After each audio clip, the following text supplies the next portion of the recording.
சாத்தனூர் அணை திறப்பால் மணப்பாட்டு ஏரி உடைந்து புதுச்சேரியிலிருந்து கடலூர் செல்லும் சாலையில் வெள்ளம் கரை புரண்டு ஓடுவதால் கடலூர் சாலை துண்டிக்கப்பட்டுள்ளது. இதுகுறித்த கூடுதல் விவரங்களை செய்தியாளர் ராஜகுமார் வழங்க கேட்கலாம். ராஜகுமார், விவரங்கள் என்ன பதிவு பண்ணுங்க. சாத்தனூர் அணை திறப்பால் மணப்பட்டு ஏரி உடைந்து புதுச்சேரி கடலூர் சாலையில் வெள்ள நீர் ஆர்ப்பரித்துக் கொண்டு ஓடுகிறது. இதனால் வாகன ஓட்டிகள் மற்றும் பொதுமக்கள் மிகுந்த சிரமத்திற்கு உள்ளாகி இருக்கின்றனர். சாத்தனூர், வீடூர் அணைகள் திறப்பால் புதுச்சேரி தென்பெண்ணை ஆறு மற்றும் சங்கராபரணி ஆறுகளில் வெள்ளம் கரை புரண்டு ஓடுகிறது.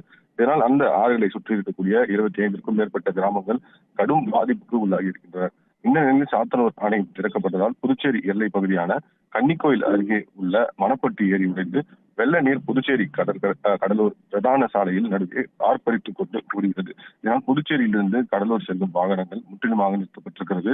வாகனங்கள் எதுவும் புதுச்சேரியிலிருந்து கடலூருக்கும் அதே போல் கடலூரில் இருந்து புதுச்சேரிக்கும் செல்ல முடியாத ஒரு சூழ்நிலையும் ஏற்பட்டிருக்கிறது.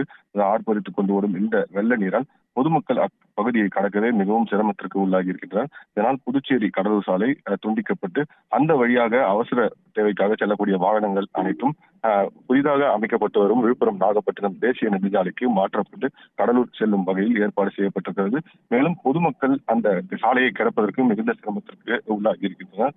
வயதானவர்களை தூக்கி கொண்டு செல்லும் ஒரு அவலமும் ஏற்பட்டு தற்போது இந்த கடலூர் புதுச்சேரி இந்த சாலையில் வெள்ள நீர் புரண்டு வருவதால் முற்றிலுமாக அந்த சாலை துண்டிக்கப்பட்டிருக்கிறது. விவரங்களுக்கு நன்றி ராஜகுமார்.